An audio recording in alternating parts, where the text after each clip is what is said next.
Que tipo de doce? Who's the other one? No, I'm making it up, yeah.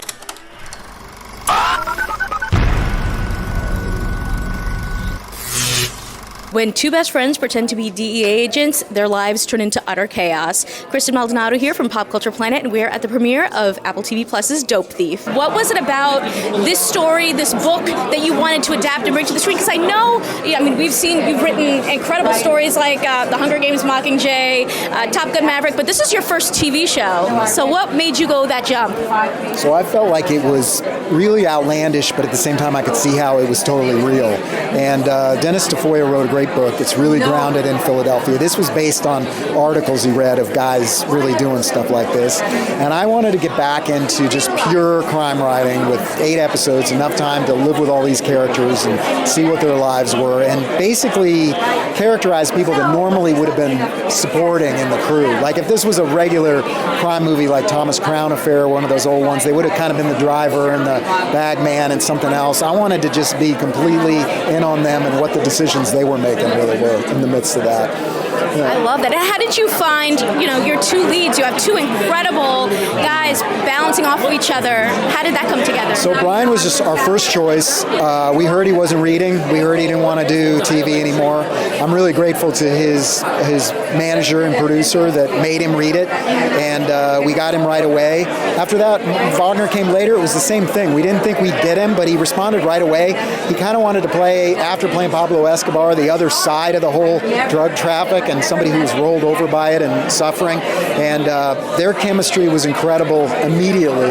So I really had a good time working with both of them. I would love to hear what it was like for you to find out that this was a story that you wrote that was going to be adapted into a series. It's beyond my wildest dreams.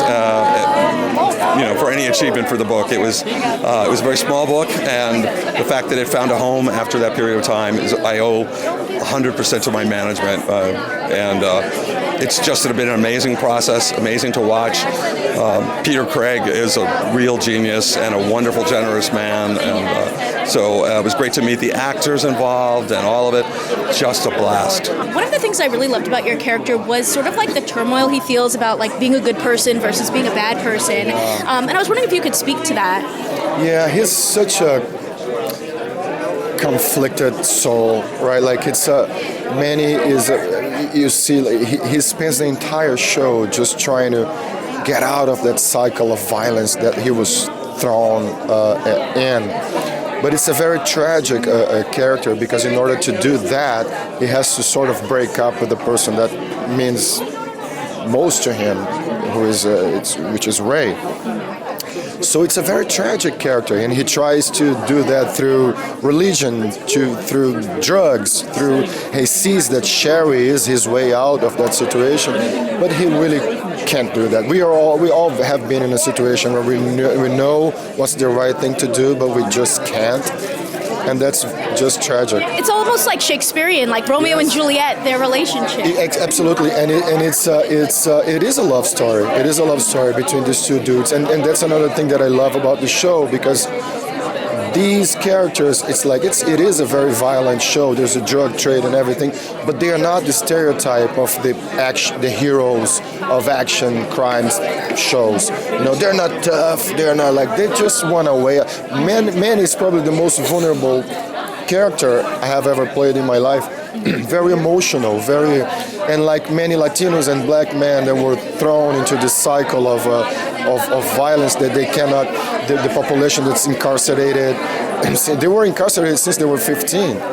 These two dudes.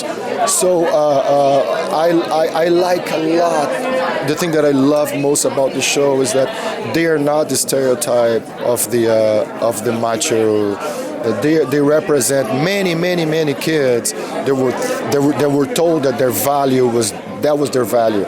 This is what you value. You're gonna spend the rest of your life doing that. and then they start seeing another horizon from themselves, it's maybe too late for that. We knew that Ray and Manny were a relationship that we hadn't really seen on television before. Like, we hadn't seen this black man and Latino man who had gone through all these trials and tribulations be this close. To find that tenderness and that affection and vulnerability is very easy to be like, well, it's a crime drama and they got to be hard and they got to be macho and we didn't want that because that's not who me and Wagner were to each other. So, Peter recognized that and brought a lot of that to the show. And I love that man. Like, I swear, like, I would do anything for that man. I'm so grateful that he was a part of this. Was there anything in the book that you were like, I need to bring this to life, like this specific scene really spoke to me and I want to like translate that to screen? It really was the relationship between Ray and Teresa, Brian's character and Kate's character, who you just spoke to. And I really wanted to get that, not really a mother, a surrogate mother, but I really wanted to get that feeling of family that's chosen each other as family instead of born biologically related, and what that is in life, the people that become your family along the way. So that was the part that Dennis had in his book and is in the show, and I really think they did it justice, those two actors. I'd love to hear about the connection that you built with Brian Tyree Henry, because you guys have such a great bond in this show. It was immediate, it was organic, it was authentic, and it was sort of inescapable because he's such a virtuosic performer. This is a classically trained actor, but boy, did he bring his game. Mm-hmm. And when your partner brings their game, you better be ready. And I had nothing but joy playing opposite him. He is a consummate actor. I think he's going to be a big star. I agree. We're all deeply flawed, deeply fractured. And the thing that keeps us human, and the reason this series is so good, is because love is the thing, is the coherence. People love each other. It's a Romeo and Juliet relationship between Manny and Ray. Friends since they were babies, right? Teresa and Raymond. It makes no real practical sense. And yet it makes all the sense in the world. They have chosen each other. That's the story. There's so many layers and sort of like moral gray areas. So what was that like portraying? Well, first of all, what drew me to the project was that guy, Peter Craig, Ridley Scott, Brian Tyree Henry. You see those names on the audition sheet and you're like, I'll take any part. Honestly, that alone was like, I'll say yes. And then I got the scripts and I was like, oh, this is exciting. And every episode I was like, what is going to happen? What is going on? It is an onion to peel, and my character is trying to peel that onion as best as he can while he's starting to deal with unimaginable character situations, as he's trying to do the right thing while balancing all these things about the department, the budget, the optics, his agents, the case, who's the real bad guy, at what cost is something bad, are we trying to save the city, the department, catch the bad guy who killed that guy, who killed that person. So it's sort of an endless swirl. When you get material this good, like Peter Craig wrote, my job as an actor is to just hopefully serve what he wrote. Because he did all the work for us. The writing is brilliant, and the storytelling is. I think audiences will be, they're going to get pulled around in a lot of different directions.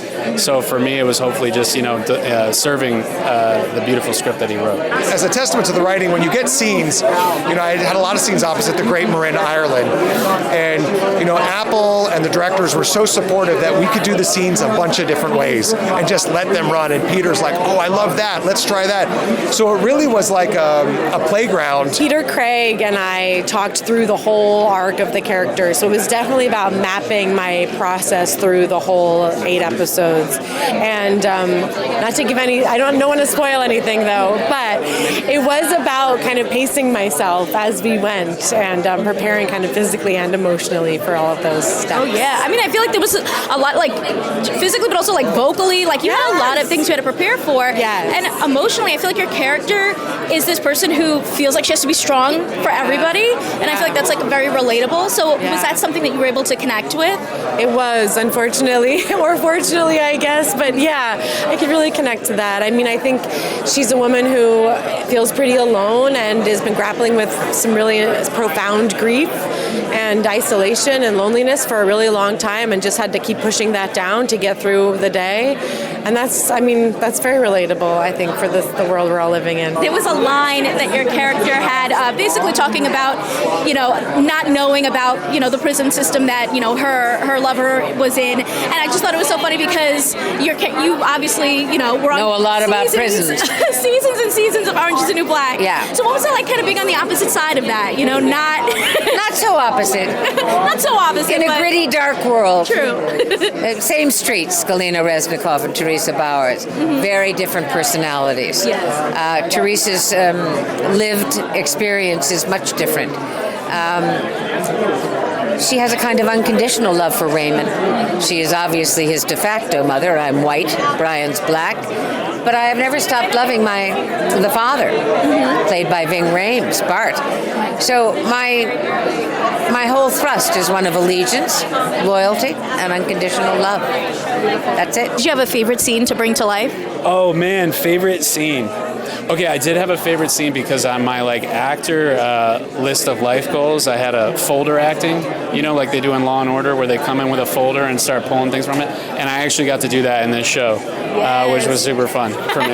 You're like, bucket list checked it was off. checked off the bucket list. I got to folder act. There was one in the hospital room where I revealed to him my true past, who I really am. And I tell him that this is the important thing, to know the truth and to know that I have loved you regardless of all of those obstacles and all of those things that have kept me from being perhaps an excellent person. But I love you as your mother. So it was good. Chills. I have to say it was really exciting. My first scene with Brian Tyree Henry, was at the hospital, the first one I filmed with him. And it was the first time I had a scene with him, and the first time my character sees him face to face after sort of hunting this character down for so long. And Brian, look, the molecules in the air change. He has a presence and a power that comes through on camera when you're around it. And when you see it in person, you're like, oh, there is a reason. He is here. He is on this poster doing this work. Did you have a favorite moment on set? Oh, yeah. A bear hug from Brian Tyree Henry. Oh. That was it for sure. The two main characters are pretending to be DA agents. If there was a profession, that you had to pretend to do to get out of trouble, what do you think you could handle? To pretend to do it effectively, I would probably say I was like a preschool teacher or something, because I think I can pull that off. My sister teaches elementary school, and I think I've heard enough from her about how it goes. I could probably pull it off. But actually, what I would want to do, if I had to do it on site, I would say I was like a veterinary assistant or something, just so I could be around cats and dogs and animals. That's what I'd want to do. Yes. I wouldn't want to be around preschoolers. I'd want to be around animals. Oh, wow.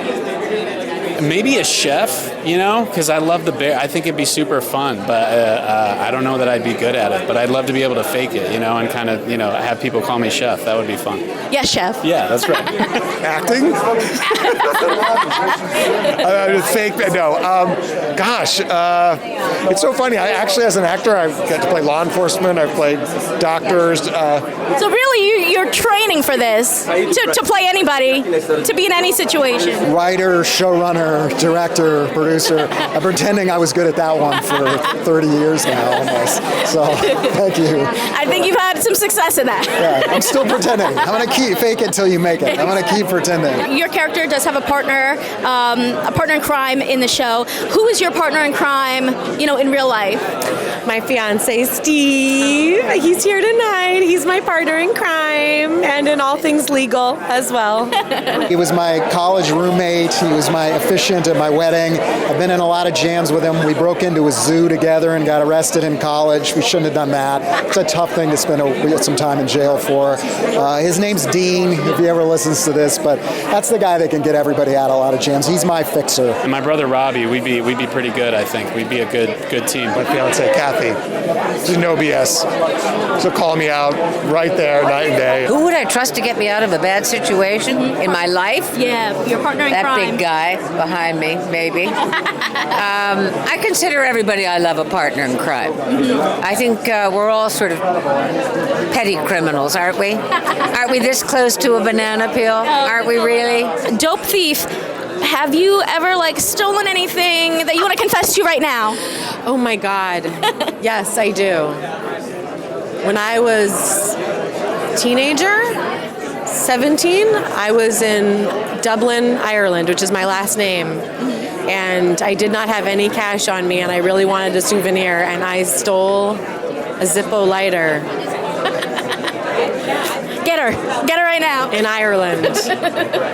I never even used it. I didn't fill it up. I think I was too afraid that if I used it, they would find me. I think it cost like, £1 or something. Yeah. Anyway, I'm confessing to you all now. I feel like I've served some time. I think so. It's been enough time. The statute of limitations. Thank you. The statute of limitations. Thank God. I wish I hadn't, but I tried to steal a penguin and it didn't work. It clawed me up and it shit all over me, and I got caught because of it. So that was my last attempt at theft. This seems like maybe a future movie. I hope not. We'll see. But maybe I broke the seal. That's sealed on my record. Maybe I'm not supposed to talk about that. I don't know. You got the scoop. We got the scoop. We got the scoop. Aside from the creams in the bathroom at the Mandarin Oriental today? When I was like 10 years old, I was at like a gym and there was a lock on the ground, like a padlock or something, and it was just on the ground. And I took it with me, and to this day, the guilt, the pit of my stomach, I have no business in the criminal world. I would be the worst. I'm like, I did it. I'm lying. I don't know what to do. Consider subscribing if you like this video and get even more entertainment news at popcultureplanet.net. See ya!